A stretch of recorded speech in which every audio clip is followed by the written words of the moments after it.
À quel moment vous engagez cette réforme constitutionnelle ? Je l'engage le plus rapidement possible parce que je vais la mettre en œuvre. Je vais la mettre en œuvre par référendum. Dans cette révision constitutionnelle, je vais intégrer la priorité nationale. Je vais intégrer la priorité nationale pour que les Français puissent être prioritaires pour les logements sociaux, parce que ça n'est pas le cas aujourd'hui, et je pense que c'est juste qu'il le soit, et pour l'emploi, notamment au travers de la mise en œuvre d'une taxe de 10% sur les nouveaux contrats d'embauche pour les étrangers. Mais vous faites ça alors qu'on est encore dans l'Europe, et ça risque d'être un peu contradictoire avec certaines obligations européennes, non ?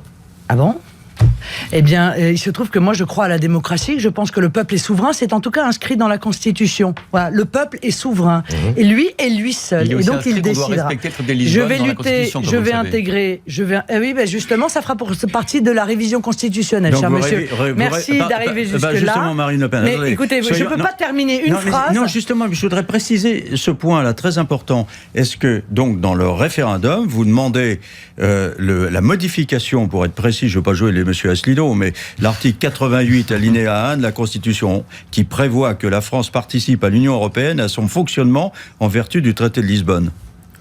Je vais demander aux Français s'ils sont d'accord pour baisser le nombre de députés et de sénateurs, mettre l'inscription claire dans la Constitution. La République ne reconnaît aucune communauté pour arrêter ce communautarisme qui est le terreau du fondamentalisme islamiste dans notre pays. Mettre en œuvre cette priorité nationale pour qu'ils puissent être les premiers à avoir accès dans leur pays à l'emploi et au logement social. Je vais intégrer la défense et la promotion du patrimoine historique et culturel. Ça sera un QCM, pour éviter... le référendum, où il n'y aura qu'une seule question? Non, c'est pas un QCM, c'est une révision constitutionnelle, c'est oui ou non.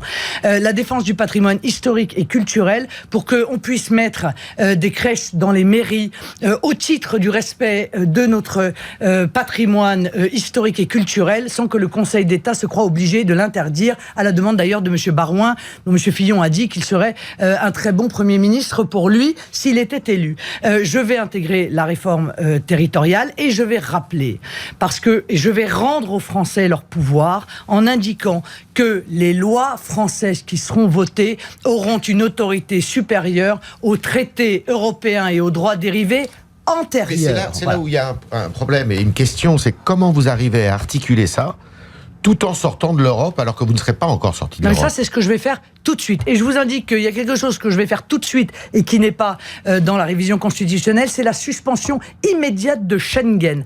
Vraiment, vous sortez tout de suite. Donc vous n'avez pas voté la réforme récemment d'ailleurs. Hein. Non monsieur, je vais suspendre parce que je considère que la France est en situation de grand danger, que ceci est d'ailleurs prévu par les textes européens, mais véritablement, je ne vais pas uniquement signer un papier, je vais à nouveau protéger et contrôler nos frontières pour savoir qui entre sur notre territoire et qui se maintient alors qu'il ne devrait pas le faire sur notre territoire. Voilà, ça... Et Marine Le Pen, de facto, on sort de l'Europe avec ce référendum, ne serait-ce que parce qu'on annule, comme le disait Olivier, l'article 88, donc de facto on est en dehors de l'Europe. Après, on peut continuer à négocier. Non, je ne le crois pas. On rend juste aux Français, encore une fois, le pouvoir. On rend à ses représentants le pouvoir. Avec une participation à l'Europe telle qu'elle est aujourd'hui. Mais par exemple, dans cette, hélas, même après cette révision constitutionnelle, on ne pourra toujours pas faire de patriotisme économique. C'est-à-dire donner un avantage à nos entreprises françaises dans la commande publique. On ne pourra pas encore faire de protectionnisme intelligent.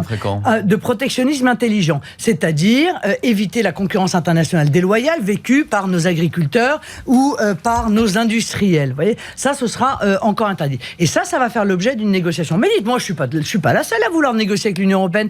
Je me suis rendu compte, là, lors du débat, que tout le monde voulait négocier. Même M. Fillon, Non, attendez, laissez-moi terminer.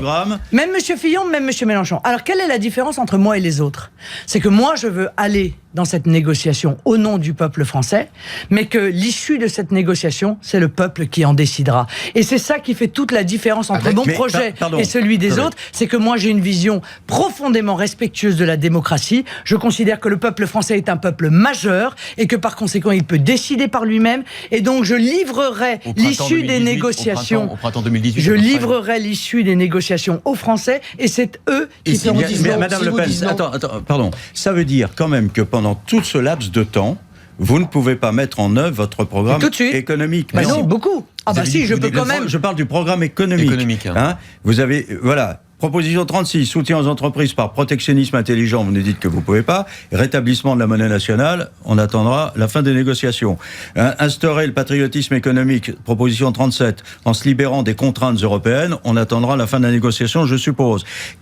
Proposition 43, fin des mauvaises dépenses publiques liées à l'Union européenne, on attendra, je pense, la fin de la négociation.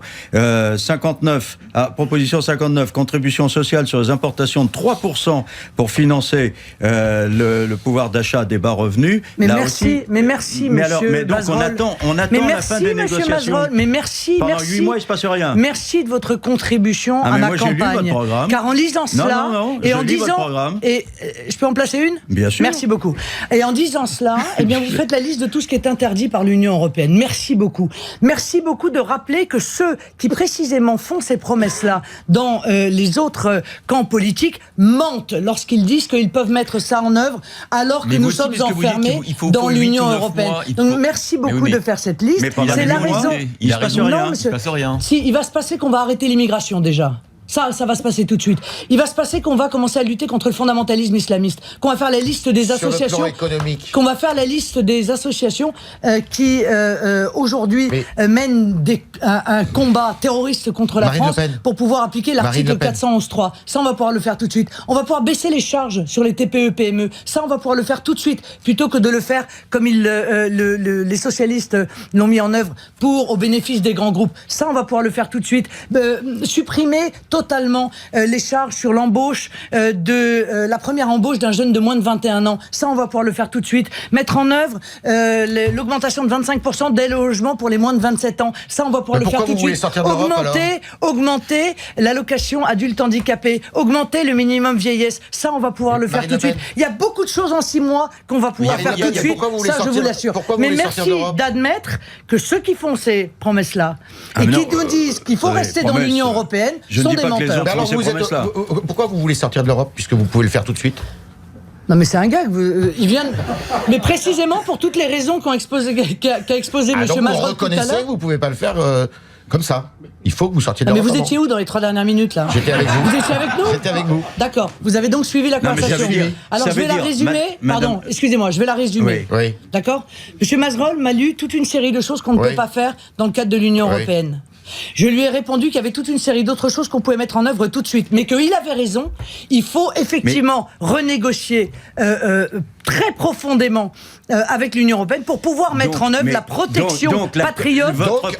L'application de votre programme complet, tel que vous le présentez là, est conditionnée à la sortie de l'Union européenne. Une partie. Oui, parce que une partie. Donc ne me dites pas ça comme si je l'avais caché aux Français. Il me semble que je suis la seule à avoir dit la vérité sur ce sujet. Et qu'est-ce qui se passe si les Français ne me dites pas ça comme si les Français j'étais dans la sortir. Non mais ne me dites pas ça comme si j'étais dans la dissimulation quand même, Monsieur Mazerolle. Je ne suis pas en train de dire que c'est parce que moi j'ai toujours dit que l'Union européenne. Est-ce que votre référendum est utile dans la mesure où votre programme ne peut tenir debout que si on sort de l'Europe? Mais parce que vous partez du principe que je vais échouer dans cette négociation. Moi, je pars du principe que je vais réussir cette négociation. Et si vous échouez? Et pour une raison simple. Vous êtes comme Cameron, en fait. Vous faites une négo et vous espérez qu'après, les Français vous donneront quitus en vous disant que vous avez bien négocié et on reste en Europe. Non, monsieur Cameron a toujours voulu rester enfermé dans les règles de l'Union européenne. Il s'est engagé sur ce référendum. Est-ce que je peux terminer une phrase? Ça devient vraiment pénible, je vous assure. Hein. Pour ceux qui nous écoutent aussi, à mon avis. Bon, monsieur Cameron ne souhaitait pas sortir de l'Union européenne. Il a fait ce référendum pour des raisons électoralistes, pour baisser le niveau du UKIP. Mais vous moi, non plus, puisque je souhaite que vous négocierez bien et que donc vous n'aurez pas besoin de sortir de l'Europe. C'est exactement comme Cameron. Mais parce que, monsieur, si je réussis cette négociation, alors ça n'est plus l'Union européenne. Alors c'est l'Europe des nations et des libertés que je souhaite. Alors c'est l'Europe des coopérations. Alors c'est l'Europe des nations qui seront à nouveau souveraines. Où lorsque le peuple décide quelque chose, eh bien c'est mis en œuvre. C'est ce que disait parce Cameron, qu'il est assez grand. Non, c'est pas du tout ce que disait Cameron. Parce qu'il est assez grand pour décider pour lui-même. Donc clairement, je crois sérieusement que mon élection est une grande chance. Parce que beaucoup de pays souffrent considérablement des promesses qui n'ont pas été tenues par l'Union européenne, il faut le dire. Mais ils se sentent trop faibles, trop petits. outils pour pouvoir faire le bras de fer avec l'Union européenne. La France est un pays puissant. Et lorsque j'aurai été élu et que j'engagerai cette négociation, beaucoup de pays viendront avec moi à la table des négociations pour dire nous non plus, ça ne nous va pas. Nous non plus, la manière dont fonctionne l'euro nous étouffe notre économie. Nous non plus, on ne veut plus avoir les frontières ouvertes et accueillir des centaines de milliers, peut-être même des millions de migrants tels que l'a décidé Madame Merkel. Nous non plus, on ne veut pas que l'Union européenne vienne décider pour nous qu'on doit abandonner notre culture ou abandonner notre identité. Vous voyez, et donc nous serons un pack de nations qui viendront défendre les intérêts de nos peuples. C'est pour ça que je crois très fondamentalement que ça va réussir. Si d'aventure, vous ne réussissez pas, vous avez dit référendum, vous le perdez, on ne sait jamais. Vous quittez le pouvoir ?